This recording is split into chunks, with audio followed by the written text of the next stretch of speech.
Did you feel like this loss kind of epitomized the season for you guys? It's the same script once again. It seems like it, doesn't it? And this is probably one of those things where last year maybe we would have pulled it out, but sometimes the cards are with you and sometimes they aren't. What were the emotions like running out there, seeing your parents on senior day? It was, everything that I imagined it would be. Anytime you're playing your last game in Kinnick, it's going to be very emotional. Just to have my mom out there, I think she said something about how intense it was at midfield, and I don't think some of the fans get that perspective a lot. So I'm glad that they got that. Is it tough to turn around and play a game after, especially an opponent like Ohio State after senior day and that emotion? That's not really that tough. I think the emotions, they can either help you or hurt you, depending on how you use them. And for us, the important thing was to not let the emotions get the better of us and go out and play a game that was just sloppy and kind of running all over, but to kind of corral those emotions into something that we could use to drive us in a positive way. I mean, you did that, didn't you think? Yeah, for the most part, we did that. What's your time here at Iowa meant to you, Julian? It's meant the world. I can't even begin to express.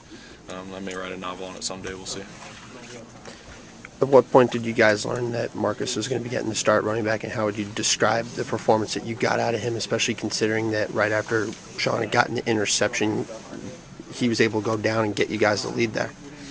We didn't actually hear about it, or at least I didn't hear about it until he was actually out there. But we have every confidence in Marcus just as much as we have in Aero. We expect, especially at this point of the season, anybody that's been in our program since the beginning of the year, to be able to go out and to perform their position at a championship level, and I think he did that very well.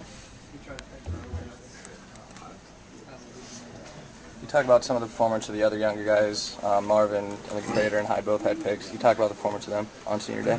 Well, I think it's everything that we would hope that our young guys would play like, especially on senior day. And we've made a point all week. Coach has made a point of stressing that this isn't just a game for the seniors. This is a game for everybody. It's a game for young guys and to step up and show respect for the seniors by playing as hard as you can.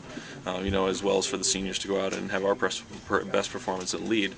We were very close today. We just weren't quite there. Julian, talk about what this week, with all this going on, what does the Minnesota week and what is this week going to mean for you, and how do you guys get up for it? I think we just get up by remembering that the season isn't over. There's a game left here, and then there's a bowl game. I mean, I remember 2 years ago, everyone was ecstatic that we got 8 wins. It was an awesome thing. We went to the Outback Bowl. We were just so proud to be part of that team.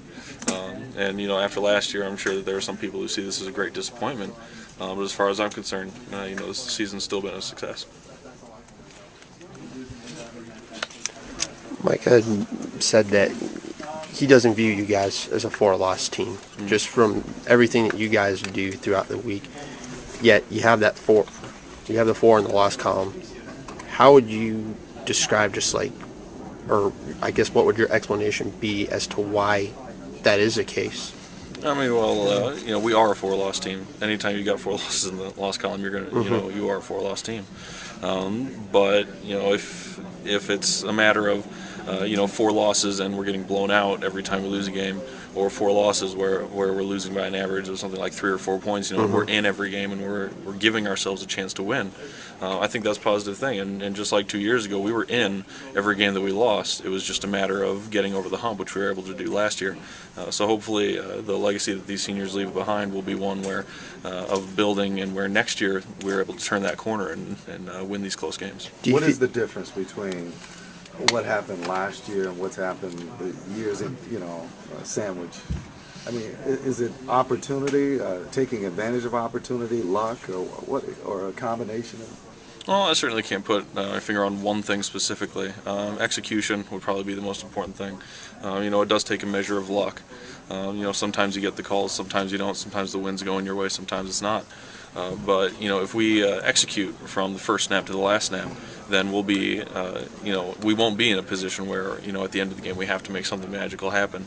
Last year we were able to execute enough to, get ourselves over that hump in most of those close games.